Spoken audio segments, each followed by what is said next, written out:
Hi students, this is VLSI Design. Today's topic is Latches, presented by Subhashwamini Devi. After completion of Latches, students will be able to explain the SR latch, explain universal gates and which gates are under universal gates. In the XOR latch, we are having the NAND version. The NAND based SR latch contains a basic memory cell back-to-back inverters built into two NAND gates. Then operation of NAND based SR latch. If S goes to 0 while R equal to 1, the Q goes high, pulling Q dash low, and the latch enters set state.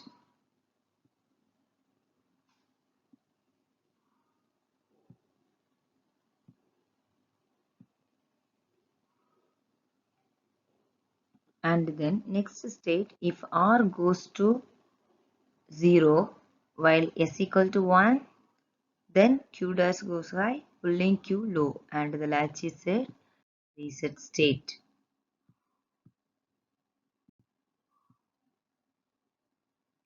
And then hold states requires both SR and R to be a high.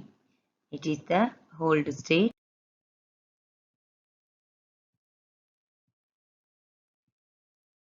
Next it is a reset state, and then once again S equal to R equal to 0 means it would result in an intermediate state, not allowed that one.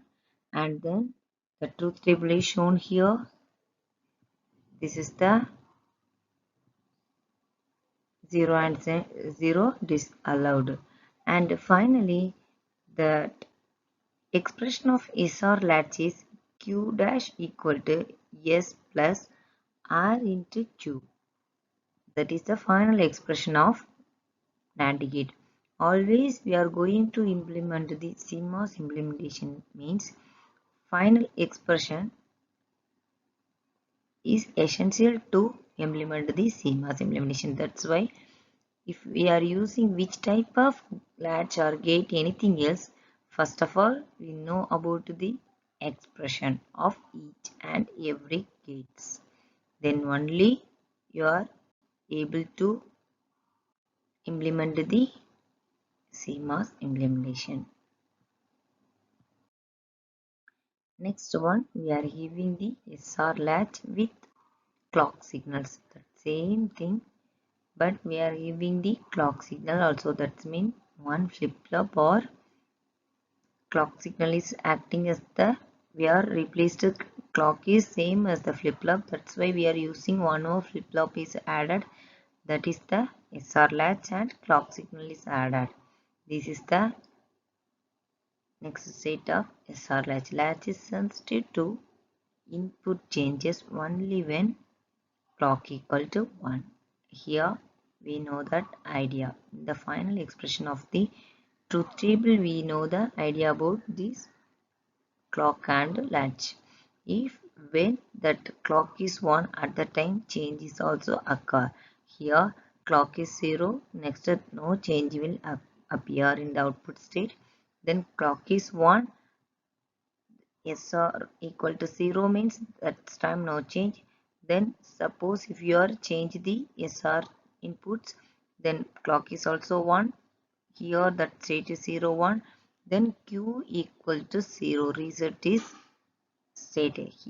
When which state is enabled 1 means that is the output state. Here reset is allowed, that's why reset state. Here next one, this set state is enabled, that's why Q equal to 1 set state is enabled. Then it is the both set and reset is enabled, that's why it is the undefined state is giving the output state. Next one, B latch.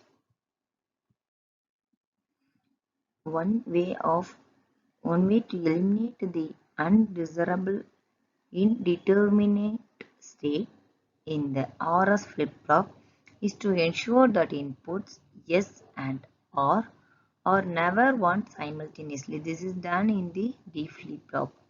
Here the latch is shown here. Here clock signal and then D flip-flop is shown in the here. Here 0 and 1. See, if they both are 0, that means clock is 0 and D is 0 means no change will be occur. Then clock is 1, D is 0 means it's a reset state.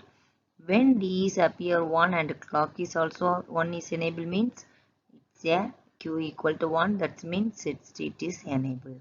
This is a D latch. Next one, the latch with transmission gates. Transmission gate is enabled here, that replacing with the delatch. Then C is equal to 0.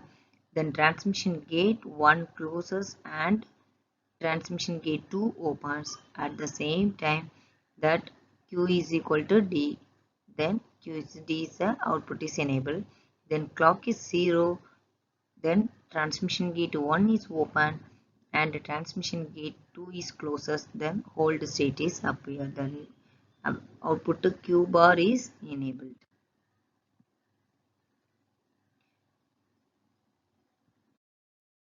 Next flip-flops. Here latches are transparent.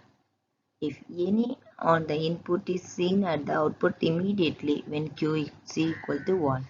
That's the latches is transparent. That's why we are called the transparent latches. This causes synchronization problem. Solution. What is the solution to overcome the synchronous problem means use latches to create flip-flops that can respond update only on specific times.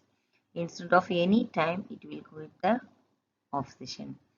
Types of the flip-flops are RS flip-flop and D flip-flops are used in the transistors. Next one, master slave flip-flop configuration using the SR latches here. First one is acting as the master and the second one is acting as the slave. If when that master is acting and getting the output means that output is given to slave's input, then only slave is going to active, otherwise it's keep the off session. This is the master slave. Master is acting as first, second one slave is acting as the second one. This input is given to the NOT gate and then given to slave's input, that clock signal. Next, master slave flip-flop configuration using the SR latches. The same diagram is given, that same output is also present when C is 1. Master is enabled and stores new data, slave stores old data. When C equal to 0, master state passes to enabled slave. Master not sensitive at new data disabled. That means Q equal C equal to 1, master is enabled. Then D flip-flop is stored here, shown in here. Then characteristics table, when D is enabled, Q of T present state at T time T and Q T plus 1 next state at time T plus 1. This is the flip-flop truth table. Then D flip-flop truth table is shown here. Then timing parameter is given here. That set up the timing parameters. Next. Finally, we are having the question of that latches. Here, difference between the latches and the registers. Thank you.